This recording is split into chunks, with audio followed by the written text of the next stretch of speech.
Hello guys, मेरा नाम है रवि और स्टडी ग्लो में आपका बहुत बहुत स्वागत है। दोस्तों, आज हम बात करेंगे स्ट्रिंग थ्योरी के बारे में। जैसा कि कुछ लोगों ने बोला था इसका नेक्स्ट पार्ट लाइए, तो नेक्स्ट पार्ट हम लाए हैं, ठीक है। और इसके बाद हम लाएंगे एकदम जीरो पार्ट, मतलब जो पहला पार्ट था उसके पहले क्या हुआ था उसको हम लाएंगे, ठीक है। तो ये पार्ट जो है हम बात करेंगे स्ट्रिंग थ्योरी के बारे में, और हम ये जानेंगे कि आखिर स्ट्रिंग थ्योरी क्यों लानी पड़ी, जबकि एक तरफ क्वांटम मैकेनिक्स की अपनी थ्योरी थी और दूसरी तरफ क्लासिकल मैकेनिक्स की अपनी एक थ्योरी थी। यहाँ पे आप एक पिक्चर देखेंगे, ठीक है, तो आप देखेंगे कि जो 20वीं सदी थी उस वक्त के जो महानतम वैज्ञानिक थे हर कोई यहाँ पे है। प्लैंक है, क्यूरी है, आइंस्टाइन है, हर कोई यहाँ पे है जो उस वक्त पे जिन्होंने बहुत ही बेहतरीन काम किया था, ठीक है। आप पीछे देख सकते हैं बहुत बड़े बड़े वैज्ञानिक हैं, ठीक है। यहाँ पे रदरफोर्ड हैं। अब पता नहीं ये सच में पिक लिया गया था, ये बस बनाया गया था, इस बारे में मुझे आइडिया नहीं है, लेकिन हाँ इस पिक में आप देखेंगे हर कोई वैज्ञानिक है।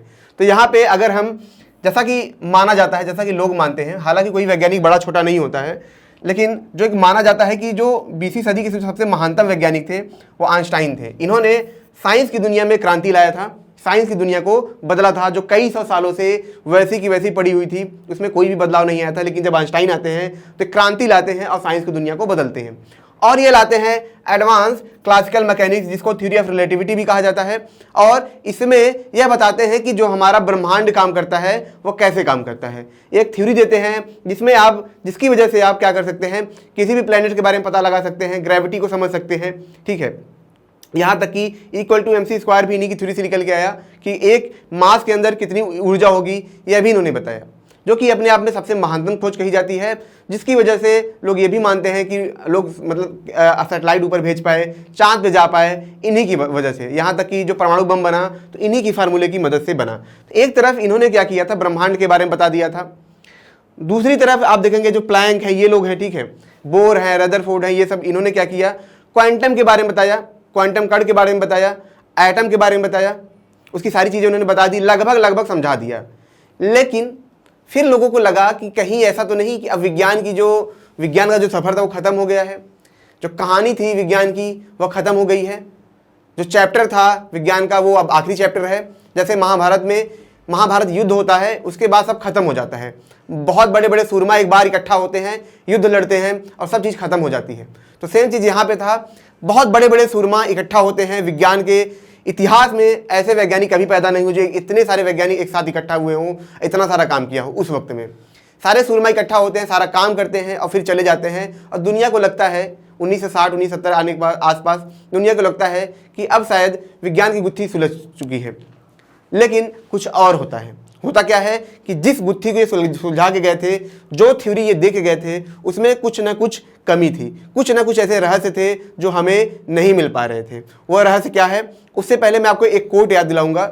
एक बार स्टीफन हॉकिंग से एक सवाल पूछा जाता है कि क्या ये जो विज्ञान का सफ़र है ये एक दिन ख़त्म हो जाएगा, क्या जब हम मतलब थ्योरी ऑफ एवरीथिंग ढूंढ लेंगे तो ये ख़त्म हो जाएगा।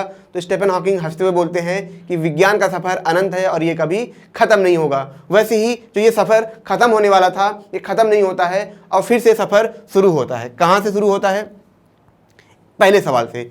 पहला सवाल क्या था, जब आइंस्टाइन की थ्योरी ऑफ रिलेटिविटी आती है तो उसमें बिग बैंग के बारे में पता चलता है। बिग बैंग का मतलब कि एक ऐसी बिंदु जहाँ से ब्रह्मांड क्या था, निकला था।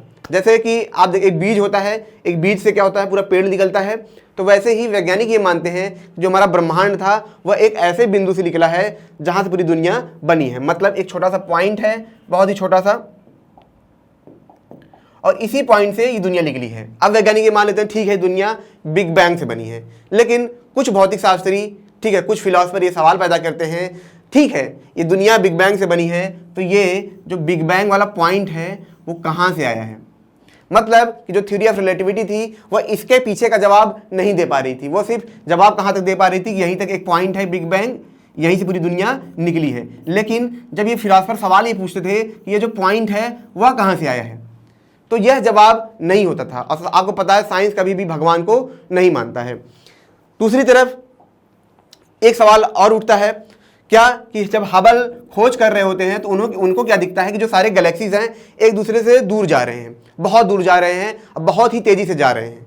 अब वह एनर्जी क्या थी इसके बारे में भी वैज्ञानिक नहीं पता लगा पा रहे थे। आप देखेंगे फ्लॉज निकल रहे हैं, ठीक है, थ्योरी ऑफ रिलेटिविटी है उसमें फ्लॉज निकल रहे हैं क्योंकि ब्रह्मांड के नियम उनकी थ्योरी के हिसाब से वर्क नहीं कर रहे थे। यहाँ पे आप देखेंगे गैलेक्सी जो है एक दूसरे से दूर जा रहे थे। तीसरा सवाल जो उठता है कि इसमें डार्क मैटर के बारे में बात होती है कि कुछ ऐसे पदार्थ हैं जो हमें दिख नहीं रहे हैं लेकिन उनकी मौजूद है और उनका इफेक्ट हमें दिख रहा है। जैसे इलेक्ट्रॉन हमें दिखता नहीं है लेकिन उनकी मौजूदगी का एहसास हमें होता है करंट के द्वारा। तो वैसे ही कुछ डार्क मैटर यहाँ पे थे जो यहाँ पे मौजूद थे लेकिन वो हमें दिख नहीं रहे थे, बस उनका इफेक्ट हमको दिख रहा था। इस बारे में वैज्ञानिक बहुत ज़्यादा चिंतित थे कि आखिर इसका रहस्य क्या है।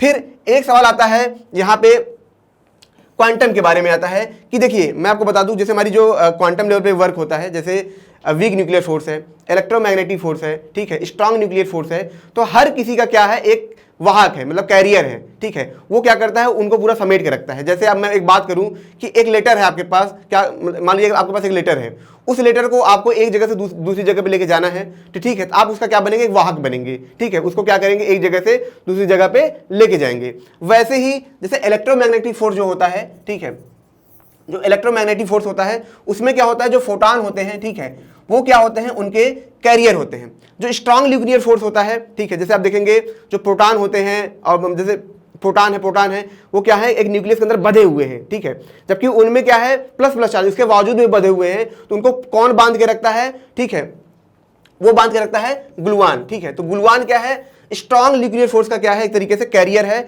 वह उनको समेट के रखता है, उनको रोक के रखता है, ठीक है।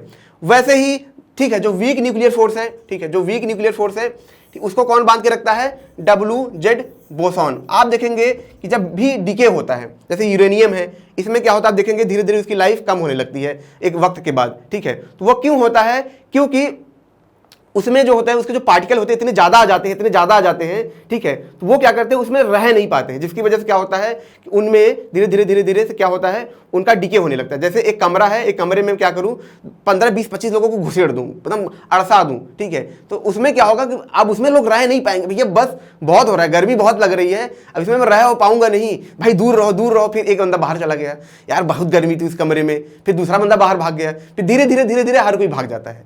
तो सेम चीज यहाँ पे है, जो वीक न्यूक्लियर फोर्स होता है इसमें क्या होता है, इसमें जो न्यूक्लियस होता है उसमें इतने ज्यादा क्या होते हैं पार्टिकल आ जाते हैं, इकट्ठा हो जाते हैं, उसका साइज इतना बड़ा हो जाता है कि वो अपने आप को रोक नहीं पाता है। तो उसी को रोकने के लिए जो WZ बोसॉन होते हैं ये काम करते हैं, लेकिन इतने वीक होते हैं कि इसको ज्यादा देर तक रोक नहीं पाते हैं और धीरे धीरे क्या होता है इसका डीके होने लगता है, मतलब इसका क्षय होने लगता है, ये अपनी ऊर्जा धीरे धीरे खत्म करने लगता है।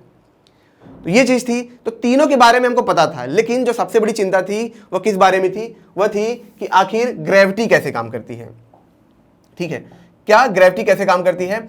अब यही जो सवाल था सबसे मुश्किल था। अब आप देखेंगे कि कई सारी चीजें यहां पे निकल के आ रही थी, ठीक है, कि ग्रेविटी कैसे काम करती है, आखिर ग्रेविटी कैसे क्वांटम लेवल से निकल के आ रही है। दूसरा, जैसे कि मैंने आपको बताया था कि जब भी वैज्ञानिक क्वांटम कणों का अध्ययन करने जाते थे तो वह ये एक चीज देखते थे कि जो कण है, ठीक है, वो क्या कर रहे हैं, अपने हिसाब से काम कर रहे हैं, वो हमारा नियम मान ही नहीं रहे। हमारे नियम में क्या है, ग्रेविटी, हमारा नियम है, कोई इंसान चलेगा तो कुछ दूर तक जाएगा, ठीक है, कोई इंसान बैठा है तो उठने में उसको टाइम लगेगा, लेकिन वहां ऐसा नहीं था, वहां कण अचानक से भी कहीं जा सकते थे, ठीक है। यहां है उनको टाइम नहीं लग रहा कहीं जाने में, ऐसे ही गायब हुए दूसरी जगह पहुंच गए। अब हमारे नियम मान ही नहीं रहे हैं, वो स्पिन कर रहे हैं, अपने हिसाब से घूम रहे हैं, ठीक है, कहीं यहां मौजूद है कहीं वहां मौजूद है, मतलब वो कोई उन पे नियम काम कर ही नहीं रहा था। अब वैज्ञानिक इन सब सारी चीज़ों को देख के बहुत हैरान होते हैं और फिर एक ऐसी थ्योरी की जरूरत पड़ती है जो इन सारी चीज़ों का सलूशन दे, जिसको बोलते हैं थ्योरी ऑफ एवरीथिंग, ठीक है। तो एक ऐसी थ्योरी की जरूरत पड़ती है जो इन सारी चीज़ों का सलूशन दे। यहाँ पे जैसे आप देखेंगे कि ग्रेविटी के बारे में भी यही दिक्कत थी। आइंस्टाइन ने तो ये बता दिया था कि हमारा जो ब्रह्मांड है वो उसमें क्या है, ग्रेविटी की वजह से स्पेस मुड़ता है और उसी की वजह से क्या होता है, ग्रेविटी पैदा होती है, ठीक है। ये मुड़ा, ये प्लेनेट मोड़ दिया, ग्रेविटी पैदा हो रही है। लेकिन इसमें समस्या क्या थी, जैसे मान लीजिए एक प्लेनेट है, यहाँ से इसके ऊपर जब गिर रहा है तो इसको यहाँ से यहाँ तक कौन ला रहा है, ये जवाब आइंस्टाइन के पास भी नहीं था। उन्होंने बोला कि ठीक है स्पेस मुड़ गया है, लेकिन ठीक है स्पेस मुड़ गया है, लेकिन ये पार्टिकल को यहाँ से यहाँ तक कौन ला रहा है, यह आइंस्टाइन नहीं बता पा रहे थे, यह जवाब लोगों के पास नहीं था। अब वैज्ञानिक ये मानते थे कि कहीं ना कहीं जो हमारा एटम है, एटम से दुनिया बनी है, तो ग्रेविटी भी क्या हो रही होगी, एटम के अंदर से निकल रही होगी। यहीं से जो नींव होती है, जो थ्योरी मतलब स्ट्रिंग थ्योरी होती है, उसको जोर मिलता है और यहीं से स्ट्रिंग थ्योरी निकल के आती है और एक ऐसी धारणा के साथ निकल के आती है कि इन सारे सवालों का वो जवाब दे सके। अब फिर क्या होता है दोस्तों, दो वैज्ञानिक होते हैं, थियोडोर कलूजा और ऑस्कर क्लाइन। ये क्या करते हैं, ये देखते हैं कि जो कण है, ठीक है, वो हमारे 4 नियम के अंदर काम नहीं कर रहे हैं, मतलब स्पेस और टाइम के अंदर काम नहीं कर रहे हैं, ये अलग तरीके से काम कर रहे हैं। कभी यहां से गायब होकर दूसरी जगह चले जा रहे हैं, कहीं यहां से गायब होकर दूसरी जगह चले जा रहे हैं, ठीक है, उनके स्पिन में कुछ बदलाव आ रहा है। तो ये क्या करते हैं, ये बोलते हैं कि दिक्कत ये है कि जो हमारे जो पार्टिकल हैं, ठीक है, जो हमारे छोटे छोटे पार्टिकल हैं, वो हमारी दुनिया में न रह के, हमारे डायमेंशन में रह के, वो अलग डायमेंशन से भी जुड़े हुए हैं। इसी वजह से वो अलग तरीके से बिहेव करते हैं और जिसके लिए एक थ्योरी लाते हैं जिसको क्या बोलते हैं, स्ट्रिंग थ्योरी बोलते हैं, या जिसको हम बोले 5 डायमेंशनल स्ट्रिंग थ्योरी बोलते हैं। तो सबसे पहले हम स्ट्रिंग को समझेंगे, फिर हम समझ पाएंगे आखिर 5 डायमेंशनल स्ट्रिंग थ्योरी क्या है। अब सवाल ये होता है कि ठीक है, हमने ये जान लिया कि क्वार्क क्या है, ठीक है, प्रोटॉन क्या है, सब कुछ हमने जान लिया, लेकिन जो सबसे छोटा होता है वो क्वार्क होता है। तो आखिर क्वार्क किससे बना है, आखिर इलेक्ट्रॉन किससे बना है, सवाल यही उठ रहा था कि ये किससे बना है। जैसे मैंने बोला कि बिग बैंग जो पॉइंट है वो कहां से आया है, ये सवाल, ये अब उसके पीछे जाना चाह रहे थे। तो एक थ्योरी लाते हैं और थ्योरी कौन सी होती है, वाइब्रेशन की थ्योरी होती है। ये कहते हैं कि हमारे दुनिया में एक ऐसा पार्टिकल है, ठीक है, एक ऐसी चीज है जो एक तरीके से धागे की तरह है, स्ट्रिंग की तरह है, और वही क्या होती है, वाइब्रेट होती है। जब वो अलग अलग तरीके से वाइब्रेट होगी तब वो क्या करेगी, अलग अलग तरीके का पार्टिकल बनाएगी। जैसे हमारे पास एक गिटार है, हम गिटार में क्या करते हैं, जिंग जिंग करके हमने बजाया तो आवाज जिंग जिंग वाली आई, लेकिन अब आपने तेरे नाम वाला गिटार बजाया तो गाना कौन सा निकल आएगा, तेरे नाम वाला निकल के आएगा। तो सेम चीज यहां पे था, इन्होंने बोला कि हमारे पास क्या है, एक स्ट्रिंग है जो हम क्या करेंगे, अलग अलग तरीके से वाइब्रेट करेंगे तो अलग अलग पार्टिकल बनेंगे, ठीक है। अगर हमने हल्का सा वाइब्रेट किया तो इलेक्ट्रॉन बनेगा, हमने ज्यादा तेज वाइब्रेट किया तो एनर्जी ज्यादा होगी, तो वो ज्यादा मतलब मास वाला पार्टिकल बनेगा, ठीक है, उसमें ज्यादा एनर्जी होगी। तो हम जिस तरीके से उसको वाइब्रेट करेंगे वो अलग अलग तरीके का पार्टिकल बनाएगी, और इसी से क्या बना है, पूरी दुनिया बनी हुई है। थ्योरी बहुत आसान थी, वाह क्या बात है, कमाल की बात है। इससे क्या हो, सारी चीजें सॉल्व हो जा रही थी कि चलो पार्टिकल बन गए, पार्टिकल से क्या दुनिया बन गई, सब कुछ बन गया, सब कुछ सॉल्व हो गया। लेकिन कुछ इसमें समस्या थी। समस्या क्या थी, समस्या ये थी कि अभी यह क्या कर रही थी कि ग्रेविटी की थ्योरी नहीं सॉल्व कर पा रही थी। ठीक है, आपने बता दिया पार्टिकल बन रहे, लेकिन आखिर ग्रेविटी कैसे काम कर रही है, ठीक है, ग्रेविटी कैसे काम कर रही, कौन सा ऐसा पार्टिकल है जो क्या कर रहा है, ग्रेविटी को कैरी कर रहा है, एक हमारे प्लेनेट को हमारे धरती के पास खींच के बार बार ला रहा है, वो कौन सा पार्टिकल है, कोई ना कोई पार्टिकल होना चाहिए। फिर यहाँ पे बात करते हैं किस चीज के बारे में, क्लोज स्ट्रिंग के बारे में बात करते हैं, ठीक है। वह बोलते हैं कि जो क्लोज स्ट्रिंग है, एक स्ट्रिंग और भी है, एक स्ट्रिंग है जो वाइब्रेट करता है और क्या कर रहा है, पार्टिकल बना रहा है, वो तो हमारी दुनिया के अंदर है, ठीक है। जैसे मान लीजिए कि हमारी ये 3 डायमेंशनल दुनिया है, ठीक है, ये हमारी 3 डायमेंशनल दुनिया है। तो हमारे जो ये स्ट्रिंग है, ये जो क्लोज स्ट्रिंग है, दोनों तरफ से बंधे हुए हैं, ये तो हमारी दुनिया के अंदर है। लेकिन एक ऐसा स्ट्रिंग है जो क्या कर रहा है, जैसे मान लीजिए 2 दुनिया है, ठीक है, यहाँ पे तो इस दुनिया, इसमें से निकल के ये क्या कर रहा है, इसमें भी जा रहा है, इसमें से किसी और में भी जा रहा है, फिर यहां से ये आ रहा है। और यही जो क्लोज स्ट्रिंग है वही क्या कर रहा है, एक जगह से दूसरी जगह में जा रहा है, मतलब हमारी दुनिया में है, फिर सेकंड तुरंत क्या कर रहा है, जब दूसरी दुनिया में हो जा रहा है, ठीक है, फिर कहीं और जा रहा है। तो इसी तरीके से और स्ट्रिंग हमारी दुनिया में आ रहे हैं, फिर आते ही तुरंत दूसरी दुनिया में चले जा रहे हैं। मतलब ये हर सेकंड ब्लब ब्लूब करके क्या कर रहे हैं, हमारे यूनिवर्स में हर जगह ये फैले हुए हैं। और यही स्ट्रिंग क्या होते हैं कि प्लेनेट को बार बार हमारी तरफ, धरती की तरफ खींचते हैं।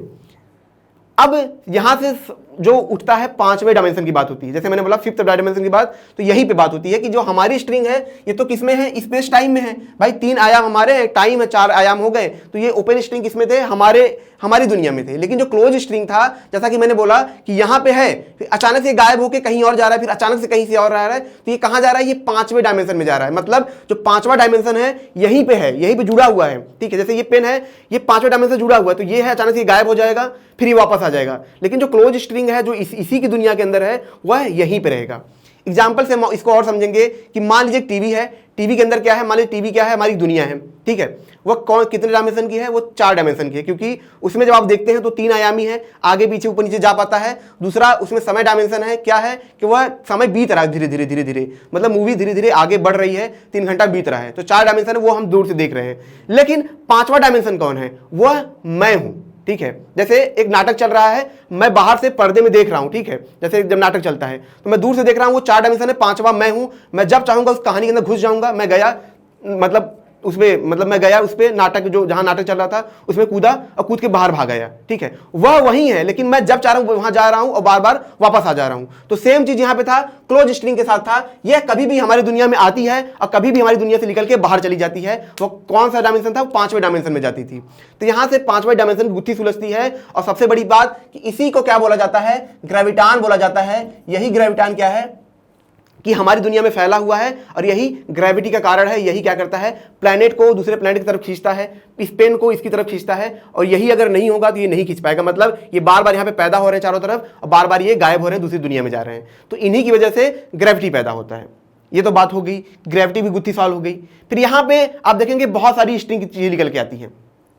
यहां पे आप देखेंगे string, heterotic string, 11 dimensional super gravity particle theory, ठीक है। यहां पे भी निकल के आता है।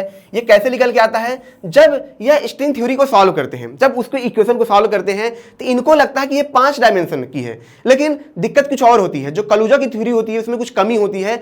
इसी वजह से वैज्ञानिक उसको उस टाइम एक्सेप्ट नहीं करते हैं। लेकिन जब उसी थ्योरी को आगे बढ़ाया जाता है और जब जो वो इक्वेशन होता है उसको जब सॉल्व किया जाता है, आपको जान के हैरानी होगी कि जो रामानुजन की थ्योरी थी, जो रामानुजन का इक्वेशन था, उसका इक्वेशन इसमें किया गया है सुपर स्ट्रिंग थ्योरी में, ठीक है। तो इसमें जब किया जाता है तब उनको दिखता है कि यार ये तो 5 डायमेंशन की ना हो कि ये कितनी डायमेंशन की है? 11 डायमेंशन की है। कितनी डायमेंशन की है? 11 डायमेंशन की है। मतलब कि ये जो पार्टिकल होते हैं वो 5 डायमेंशन में नहीं जाके वो कितने डायमेंशन जाते हैं? 11 डायमेंशन में क्या करते हैं? वो आते जाते रहते हैं। मैं एग्जाम्पल समझाऊं तो पुराणों में आपने देखा होगा कि हमारी 3 दुनिया है, ठीक है। जैसे भूलोक, स्वर्गलोक, पाताल लोक, ऐसे करके 3 दुनिया है। तो हमारी जो धरती वो 4 डायमेंशन की है, ठीक है। जो भूलोक होगा वो कितने डायमेंशन का होगा? हो सकता है वो 6-7 डायमेंशन का हो। जो स्वर्गलोक होगा हो सकता है वो 11 डायमेंशन का हो, ठीक है। तो यहां पर ये बात होती है कि हाइपर डायमेंशन की बात होती है। अब हम समझते हैं आखिर डायमेंशन क्या है, आखिर कैसे 11 डायमेंशन को हम समझें। क्यों पार्टिकल 11 डायमेंशन में जाते हैं और हम 11 डायमेंशन में नहीं जा पाते हैं? हम क्यों 4 डायमेंशन के अंदर ही रहते हैं? तो यहां पे वैज्ञानिक एक सिंपल सा एग्जांपल लेके समझाते हैं कि मान लीजिए ये क्या है, एक तरीके से रस्सी है, ठीक है। अब इस रस्सी पे क्या होगा? जब कोई इंसान चलेगा, मान लीजिए कि इस रस्सी पे जब भी कोई इंसान चलेगा तो क्या करेगा? यह आगे जाएगा, ठीक है। यह आगे जाएगा और पीछे जाएगा। मतलब यह सिर्फ एक दिशा में चल सकता है। जैसे हम इस दुनिया में हैं, हमारा साइज इतना बड़ा है कि हम क्या कर सकते हैं? आगे पीछे, दाएं बाएं और टाइम में जा सकते हैं। लेकिन वैसे इस रस्सी पे क्या होगा? एक इंसान अगर चलेगा सिर्फ आगे और पीछे जा सकता है, मतलब एक आयाम में जा सकता है। लेकिन अगर मैं इस पे एक चींटी को चलाऊं, अगर मैं एक चींटी को इस पे रख दूं, मैं कहूं तुम चलो, मान लो चींटी क्या है? क्वांटम कण है, इलेक्ट्रॉन है, प्रोटॉन है, ये है, और ये इस पे चल रहे हैं, तो कितनी जगह पे चलेंगे? आप समझिए, यहां पे एक इंसान जो एक डायमेंशन चल पा रहा है, ये क्या करेंगे? आगे जाएंगे, पीछे जाएंगे, ठीक है। ये क्या करेंगे? इधर भी जाएंगे, दाएं जाएंगे, बाएं जाएंगे, और ये क्या करेंगे? ऊपर नीचे जाएंगे। मतलब ये 3 जगह पे जा पा रहे हैं। ये क्या करेंगे? सर्कल में भी घूमेंगे, 4 तरीके से चल पा रहे हैं। मतलब कि इनके लिए ये कितने डायमेंशन है? ये 4 डायमेंशन है। लेकिन यही हमारे लिए कितने डायमेंशन है? 1 डायमेंशन है। मतलब कि यही चीज, यही दुनिया जिसमें हम रह रहे हैं, ये हमारे लिए कितनी डायमेंशन है? कितनी डायमेंशन है? ये 4 डायमेंशन है। लेकिन उन्हीं पार्टिकल के लिए कितनी डायमेंशन है? ये 5 डायमेंशन है, 11 डायमेंशन है। जैसे इस चींटी के लिए क्या है? यही रस्सी 3 डायमेंशनल, 4 डायमेंशनल है, और एक इंसान के लिए 1 डायमेंशनल है। वैसे ही इस दुनिया में हमारे लिए ये दुनिया 4 डायमेंशनल है, लेकिन उन्हीं पार्टिकल के लिए वो क्या थे? 11 डायमेंशनल थे। और यहीं से ये थ्योरी समझाती है, गुत्थी सुलझाती है। गुत्थी क्या सुलझाती है? जो क्वांटम इंटेंगलमेंट की बात आती है। मतलब कि 2 कण जो है, क्या है? जो 2 कण हैं, ये देखेंगे आप, इनके बीच में एक रिलेशन होता है कि ये ऑटोमेटिक एक दूसरे को इफेक्ट कर पाते हैं 0 टाइम के अंदर। मतलब कितनी भी दूरी भी होंगे, ये एक दूसरे को क्या करेंगे? इफेक्ट कर पाएंगे। और यहीं पे ये थ्योरी होती है, काम करती है। ये बोलती है कि ये क्या है? ये हाइपर डायमेंशन से एक दूसरे से जुड़े हुए हैं। इसी वजह से ये क्या कर रहे हैं? एक दूसरे को इफेक्ट कर पा रहे हैं। और यहीं पे जो 11 डायमेंशन का होता है, कमाल यहाँ पे दिखता है। और इसी वजह से जो पार्टिकल होते हैं वो अनकंडीशनली बिहेव करते हैं, क्योंकि वो अलग अलग डायमेंशन से जुड़े हुए हैं। तो कभी यहां पे रहेंगे, कभी अचानक किसी और डायमेंशन में चले गए, किसी और यूनिवर्स में चले गए, कभी स्वर्गलोक में चले गए, कभी भूलोक में चले गए, फिर अचानक से वहां गायब होकर यहां पे आ जाते हैं, क्योंकि वो अलग डायमेंशन से जुड़े हुए हैं। इसीलिए वो क्या कर रहे हैं? वो गायब हो पा रहे हैं। और इसीलिए हमारे भौतिक नियम को नहीं फॉलो करते हैं, क्योंकि जब वो अलग दुनिया में जाते हैं, अलग डायमेंशन में जा रहे हैं, तो वहां पे क्या हो रहा है कि वहां के नियम कुछ अलग हैं, तो वह इनके हिसाब से ये काम कर रहे हैं। यही चीज क्या करती है, काफी हद तक गुत्थी सुलझाने लगती है। और इसके बाद एक थ्योरी निकल के आती है जिसको बोलते हैं मेम्ब्रेन थ्योरी, या हम ये भी कहें कि मेरिकल थ्योरी, या फिर हम ये कहें मैजिकल थ्योरी कहें। यहां पे ये थ्योरी क्या बोलती है, जैसा कि मैंने आपको बताया डायमेंशन आप समझ गए होंगे। ये थ्योरी अब बात करती है बिग बैंग के बारे में, यूनिवर्स के निर्माण के बारे में।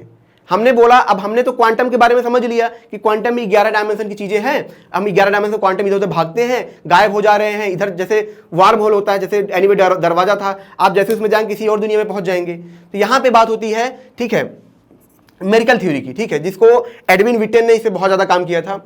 यह बोलते हैं कि जो आप बिग बैंग देख रहे हैं, जो एक पॉइंट से पूरी दुनिया पैदा होती है, वो एक पॉइंट से पैदा नहीं होती है, वो एक मेम्ब्रेन से पैदा होती है। कैसे मेम्ब्रेन से? मान लीजिए कि जैसे आपकी टीवी है, ठीक है, टीवी के अंदर जो पार्ट, जो आदमी कैरेक्टर होंगे, उनके लिए तो एक यूनिवर्स है। जैसे विलन है, अमिताभ बच्चन है जो मूवी के अंदर है, तो वो कैरेक्टर के लिए क्या है, वो पूरी दुनिया है। लेकिन जब वो हम बाहर से देखते हैं तो हमारे लिए क्या है, तरीके से वो चादर की तरह है। एक चादर में ही सब कुछ है। अब बात समझ रहे हैं, एक चादर के अंदर सब कुछ ही है, ठीक है। तो वैसे ही एडविन विटेन ने कहा कि वही चादर क्या है, एक यूनिवर्स है हमारा, ठीक है। वैसा ही एक और यूनिवर्स है यहां पे, और ऐसे कई सारे, ठीक है, यूनिवर्स हैं जिनको यहां पे मल्टीपल यूनिवर्सल थ्योरी भी कहा जाता है, मतलब कई सारे ब्रह्मांड हैं। अब क्या होता है कि यह ऐसे पैरेलल एक दूसरे के ऐसे सटे हुए हैं। लेकिन कभी कभी क्या होता है कि जब हल्का सा हलचल होता है और जब ये क्या करते हैं, एक दूसरे को टच करते हैं, तो उस वक्त में क्या होता है, या तो दो ब्रह्मांड आपस में मिल जाएंगे, ठीक है, और जब वो मिलेंगे, जैसे दो हाइड्रोजन आपस में मिलते हैं तो हेलियम की तरह विस्फोट करते हैं, वैसे ही जब दो मेम्ब्रेन आपस में जब टच करेंगे या तो मिल जाएंगे, ठीक है, तो क्या करेंगे, बहुत ज्यादा विस्फोट करेंगे और एक नया ब्रह्मांड बनेगा। या तो क्या होगा, जब दोनों एक दूसरे को टच करेंगे तो एक मेम्ब्रेन या दोनों मेम्ब्रेन टूट जाएंगे, और टूटेंगे तब भी क्या करेंगे, ऊर्जा पैदा करेंगे और ब्रह्मांड पैदा होगा। और यहीं पे ये बोलते हैं कि बिग बैंग के अगर पीछे हम जाएं तो बिग बैंग से दुनिया पैदा नहीं हुई है। वो जो विस्फोट हुआ था इन्हीं दो मेम्ब्रेन की वजह से होता है। और वह जब इक्वेशन को सॉल्व करते हैं तब उनको कितना ये मेम्ब्रेन मिलता है, 10 की पावर 500, मतलब कि 10 की पावर 500 यूनिवर्स ऐसे हैं जो पैरेलल में ऐसे फैले हुए हैं। और जब भी ये क्या होंगे, एक दूसरे से टच होंगे, तब ये विस्फोट होगा और तब ये बार बार क्या करेंगे, एनर्जी पैदा करेंगे। अब यहां पे आप देखेंगे कि जो गुत्थी थी वो भी सुलझ गई है। लेकिन एक सवाल अगर मैं आप यहां पे एक और पूछूं कि ये मेम्ब्रेन कहां से है, तो इसका जवाब वो नहीं दे पाएंगे। और यहां पे भी अभी एक देखिए, जब भी साइंस में आप क्वेश्चन पूछते जाएंगे आपको कभी जवाब मिल ही नहीं सकता है। इसीलिए तो योग बना है, ताकि आप एक्सपीरियंस कर सके। आप कभी गॉड को जान ही नहीं सकते हैं, बस आप थ्योरी पे थ्योरी लाएंगे लेकिन कभी आप उसको जान नहीं पाएंगे। तो यहां पे आप देखेंगे कि यूनिवर्स की थ्योरी भी सॉल्व हो जाती है किसके द्वारा, स्ट्रिंग थ्योरी के द्वारा, जो मेम्ब्रेन थ्योरी है। मतलब एक ऐसा स्ट्रिंग है जो ऐसे मेम्ब्रेन की तरह फैला हुआ है और यही क्या करता है, यूनिवर्स को पैदा करता है। अब जो सबसे बड़ी चीज है डार्क मैटर के बारे में, डार्क मैटर की गुत्थी कैसे सॉल्व करती है। डार्क मैटर की गुत्थी ऐसे सॉल्व होती है, अभी मैं एक लेक्चर और लाऊंगा, इसमें मैं बताऊंगा कैसे 5वां डायमेंशन खुलता है और जो भूलों की बात होती है वो कैसे सच में होता है, कैसे पार्टिकल वहां पे जा पाते हैं। तो डार्क मैटर में क्या था कि कुछ ऐसे पदार्थ थे जो हमें दिख नहीं रहे थे, लेकिन उनका इफेक्ट था, मतलब हमारे चारों तरफ मौजूद थे, लेकिन हमें वो दिख नहीं रहा था। तो यहीं पे जो ये थ्योरी है, स्ट्रिंग थ्योरी, यही बताती है, जो 5वें डायमेंशन की, बोलते हैं कि वह क्या है, 5वें डायमेंशन में है। वह जो पार्टिकल है 5वें डायमेंशन में, लेकिन वो कुछ कम टाइम के लिए हमारे धरती में आते हैं और तुरंत वो गायब हो जाते हैं। इसीलिए हमको डिटेक्ट नहीं कर सकते, उनको देख नहीं सकते हैं, लेकिन इतने कम टाइम के लिए हमारी धरती के अंदर आते हैं, हमारी दुनिया में आते हैं कि उनका प्रभाव दिखता है और तुरंत वो चले जाते हैं। और वो 5वें डायमेंशन के हैं, इसीलिए उनका वेट बहुत ज्यादा होता है। तो इसका मतलब अब ये भी अंदाजा लगा सकते हैं कि 5वें डायमेंशन की जो दुनिया होगी वहां पे पार्टिकल का वेट बहुत ज्यादा होगा, उनके मास बहुत ज्यादा हुआ करेगा। और वह जब भी हमारे धरती में टच करेंगे, हमारे स्पेस में अंदर आएंगे, वो तुरंत क्या करेंगे, मास पैदा, मतलब ग्रेविटी पैदा करते हैं, तुरंत वो गायब हो जाते हैं। और यही डार्क मैटर जिसे हम देख नहीं पा रहे हैं। तो एक तरीके से जो स्ट्रिंग थ्योरी थी, ठीक है, ये क्या करती है, पूरी तरीके से सोल्यूशन दे पाती है, लेकिन इसी को आगे बढ़ा के एक एम थ्योरी निकाला जाता है सभी स्ट्रिंग को जोड़ के। लेकिन आपको जान के हैरानी होगी, अभी तक इस थ्योरी पे कोई भी एक्सपेरिमेंटल सबूत नहीं मिले हैं। एक्सपेरिमेंटल सबूत कहाँ मिलेगा, लार्ज हैड्रॉन कोलाइडर में, जब कई बार कणों को टकराया जाएगा, उनका डेटा इकट्ठा किया जाएगा, तब जाके हमको यह मिल पाएगा। जैसे गॉड पार्टिकल को हमने खोजा, काफ़ी वक्त लगा पर हमने खोजा, वैसे ही स्ट्रिंग थ्योरी को भी हम खोज पाएंगे, जो एम थ्योरी है उसको हम समझ पाएंगे। लेकिन वैज्ञानिक ये भी मान रहे हैं कि स्ट्रिंग थ्योरी इतना ज़्यादा कॉम्प्लिकेटेड है, जैसा कि मैंने आपको बोला था उस बारे में, क्वांटम कंप्यूटर के बारे में बोला था कि क्वांटम कंप्यूटर की नीड क्यों पड़ेगी। जैसा कि आप देखेंगे 10 की पावर 500, मतलब इतने यूनिवर्स हैं, ठीक है। तो इतने यूनिवर्स है तो इनको हम कैसे समझ पाएं, उसके लिए हमको हायर कैलकुलेशन की जरूरत पड़ेगी, हायर मैथमेटिक्स की जरूरत पड़ेगी, और जिसमें अभी काम होना बाकी है। लेकिन जैसे ही ये स्ट्रिंग थ्योरी आएगा तो आप मान चलिए कि बहुत सारे राज खुलेंगे, हाइपर डायमेंशन के राज खुलेंगे, ठीक है, अलग अलग दुनिया के राज खुलेंगे। क्या पता कि हमारे चारों तरफ अलग ही दुनिया हो और हम एक दुनिया से दूसरी दुनिया में हम जा पाएं। दोस्तों अगर ये लेक्चर आपको अच्छा लगा हो तो लाइक करें, कमेंट करें, शेयर जरूर करें, ठीक है, क्योंकि शेयर करेंगे तो आपके दोस्त हैं, भाई हैं, उनको ऐसे लेक्चर मिलते रहेंगे। मिलते हैं नेक्स्ट लेक्चर में। Thank you so much.